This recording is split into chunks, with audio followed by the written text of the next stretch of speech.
Hello hi guys, ఈరోజు మా పిల్లల కోసమని చికెన్ తీసుకొద్దామని బయటకు వచ్చానండి. బయటికి వస్తే ఇది మా హన్మకొండనా లేకపోతే నేనేమన్నా కాశ్మీర్కి వచ్చిందా అన్న ఫీలింగ్ వచ్చింది.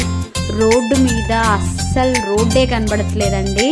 ఇది హైవే మీద చూడండి, చుట్టూ అసలు ఒక్క దగ్గర కూడా రోడ్డు కాదు కదా, పెద్ద పెద్ద బిల్డింగ్స్ కూడా మొత్తంగా మంచుతోటే నిండిపోయి ఉన్నాయి. చికెన్ తీసుకొని రిటర్న్లో గల్లీలలో నుంచి వచ్చానండి. పాపం పిల్లలు స్కూల్ బస్సులు కూడా ఉన్నాయి.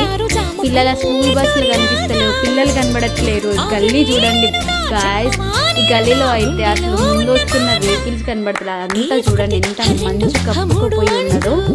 నేను ఇప్పుడు రైట్ తీసుకుంటాను చూడండి. ఈ రైట్ లో అయితే ఒక వెహికల్ వస్తుంది.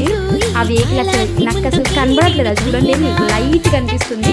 ఆ వెహికల్ వస్తుంది కనబడలేదు, ఏది కనబడలేదు. బట్ ఎట్టకెళ్ళకి నేనైతే ఈ రోడ్డు మొత్తం ఈ మంచునంతా ఖాళీగా మొత్తం దాటుకొని అయితే మా ఇంటికైతే రీచ్ అవుతున్నాను. పాపం పనికి వెళ్ళే వాళ్ళు అయితే చాలా ఇబ్బంది పడుతున్నారు. ఎర్లీ మార్నింగ్ పనికి వెళ్ళే వాళ్ళు, పిల్లలు, స్కూల్ పిల్లలు, వీళ్ళందరూ అయితే చాలా అంటే చాలా స్ట్రగుల్ అవుతున్నారు.